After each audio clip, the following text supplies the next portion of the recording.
Најчесто дискриминацијата се перцепира од аспект на нееднаков или неправеден третман кон одредена група на граѓани или кон индивидуалци заради некои од нивните карактеристики кои што го имаат, како што се расата или етничката припадност, бојата на кожа, полот.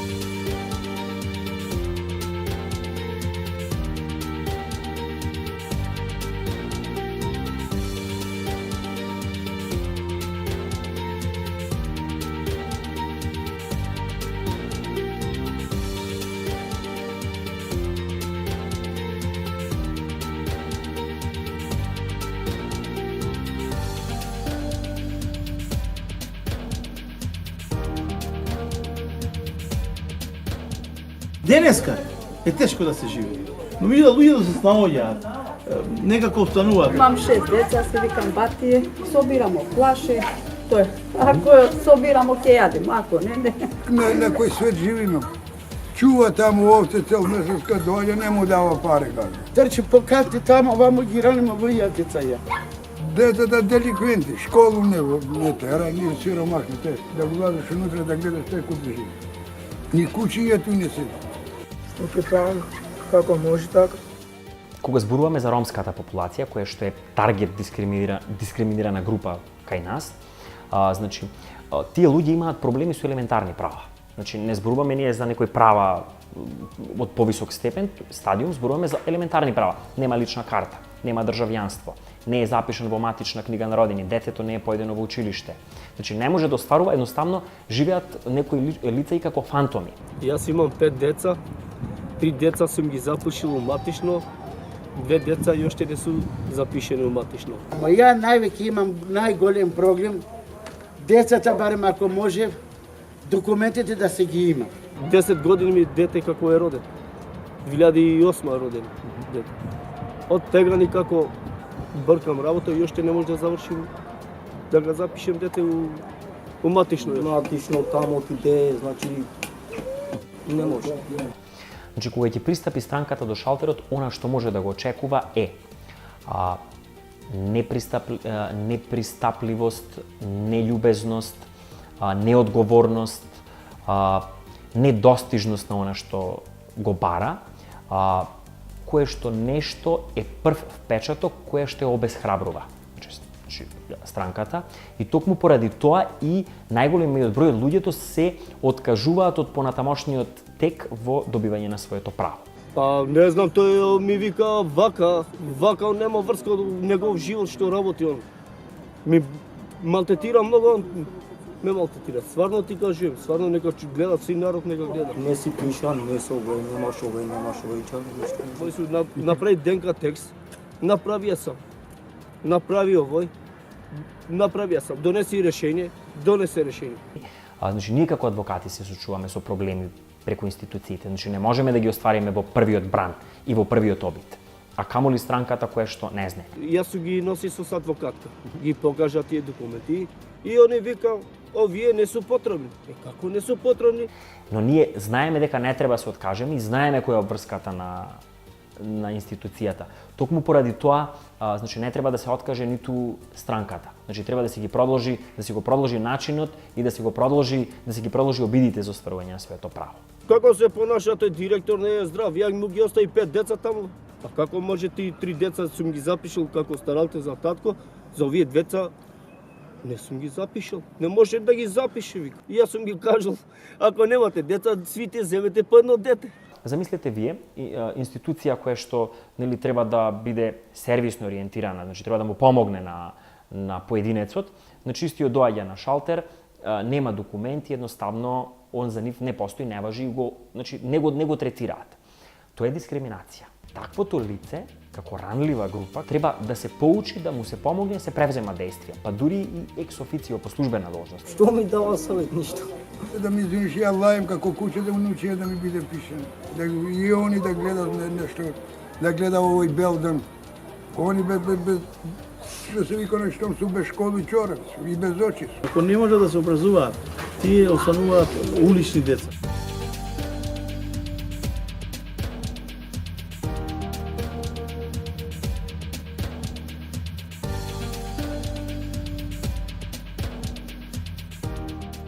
Мари и одите од школа, ја не може, без документи. 2, 3, 4, 5, 6, 8, 9, 10. Треба да има деца и документи, 10 години, не може да ги пратим деца во школа.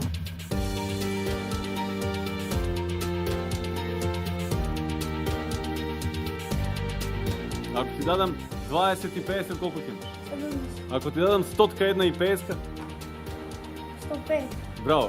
Зборуваме за еден проблем кој е многу важен за иднина за креирање на еден живот. Големи од 10 години и уште не може да нема лечение, нема школа. Значи да има извод, да има здравствена книжка.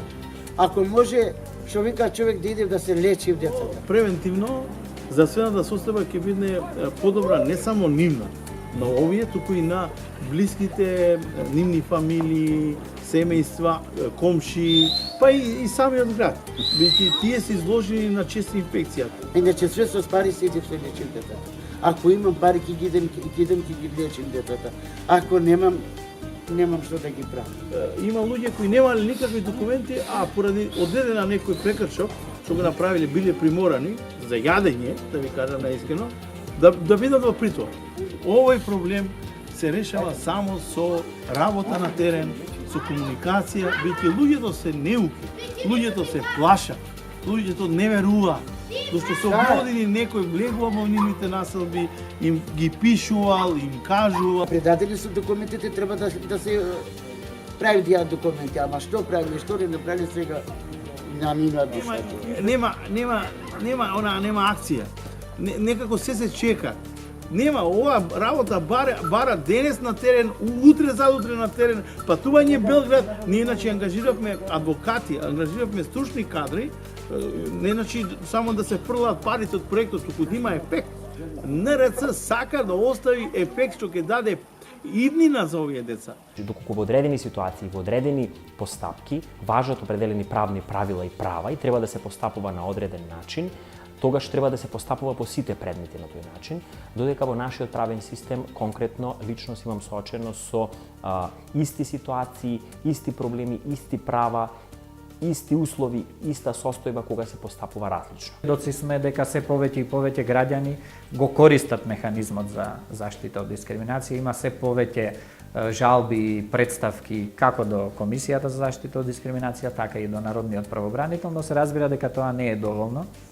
Добар дел од законската регулатива се уште на ниту еден начин не го регулира прашањето на дискриминација и постои една голема, да кажам, кај еден добар дел на граѓани кои што беа опфатени со истражувањето, недоверба кон институциите и кон надлежните органи кои што го третираат ова прашање, а секако присутен е и стравот, да кажам на некој начин, за пријавување на случаеви на дискриминација заради одредени последици кои што евентуално подоцна би се случувале заради тоа пријавување или потегнување на постапки. Во принцип, пристапот до правдата и правната помош е табу тема, посебно кај овие лица кои што се социјално загрозени и правно неуки, заради тоа што сметаат дека за да ангажираш адвокат треба да платиш. И обично, значи, тоа е во јавноста познато дека е многу скапо, дека е недостижно и така натаму. Значи, сметам дека нашиот систем и можност за бесплатна правна помош најповеќе не функционира токму заради ваквиот став на луѓето. Можноста да добиете бесплатна правна помош е реална. И затоа, значи, треба да се обидете да ја искористите.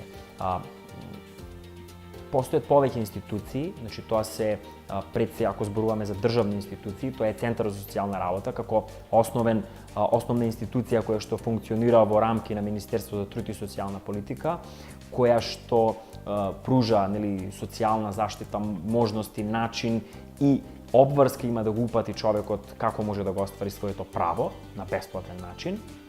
Обратете се и до адвокат. Значи, побарајте совет каде да се обратите за да добиете бесплатна правна помош. Обратете се пак ќе ви споменам до граѓанските организации, здруженија кои што работат и тие знаат како да ви упатат, како да помогнат. Значи се си има свој начин, само треба да се биде упорен и треба да се бара. Мора мои деца да има лечење, да иде во школу, да се распитав, да се оноди, да се биде паметни, да не иде да трча по улице, да шетав, да може ми помагва, никој не ми никој не ми, како да ти кажем, никој вика Рома, вој или циган, ајде, терај го, нека си тера работа, не сега. Па не е така. Со Националниот ромски центар во Куманово соработувам од 2014 година, значи покрај со постапки каде што како специфика ја зедовме дискриминацијата и за други постапки каде што се запазени други права председнели на ромска популација.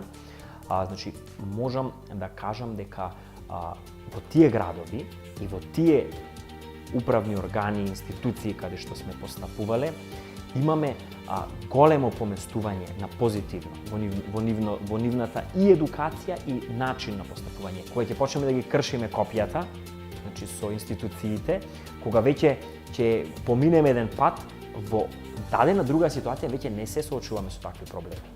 Или проблемите се многу помали во првата ситуација, што е пак напредок.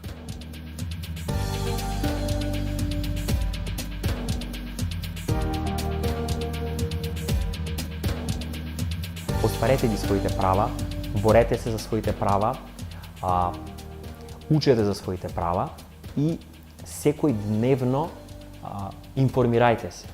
Заради тоа што вие сте системот, вие сте државата, не е државата за вие за државата. Државата е за вас, институциите за вас и заради тоа барајте ја помошта и правните совети секој дневно.